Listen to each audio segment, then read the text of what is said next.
ma niftakarx.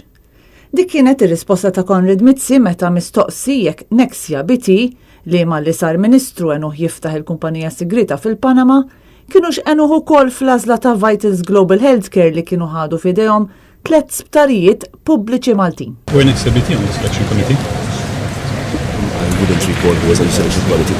I will check who was and I will refer back. Il-Ministru li fi żmien kien responsabbli mis-settur tas-saħħa kien qed iwieġeb għal mistoqsijiet tal-ġurnalist tat-Times of Malta fejn saħansitra qal li se jiċċekkja.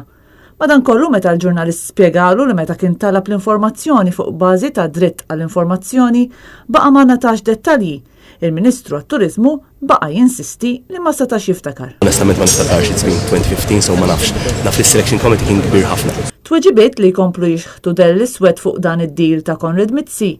Deal li ftit xhur biss wara li sar sfaxxa b'mod misterjuż meta l-istess Vitals għaddew l-isptarijiet lil Stewart Healthcare għal euro wieħed biss biex pajjiżna fl-aħħar ħadak li l-Ministru attwali tas-Saħħa Chris Fearn sejjaħ ir-real deal. Sa dan it-tant il-qorti f'sentenza li tat ordnat lill-istess Mizzi flimkien mal-Ministru tal-Finanzi Edward Cicluna u dak tal-Ekonomija Chris Cardona biex jixdu f'kawża fejn tqajmu dubji serji dwar ir-raġuni wara d-deal tal-Vitals u kif dawn it-3 ministri setgħu ħassuhom komdi jiffirmaw ftehim ma' tmexxija ta' 3 sptarijiet tal-Maltin li l-kumpanija b'assolutament l-ebda tip ta' esperjenza fil-qasam.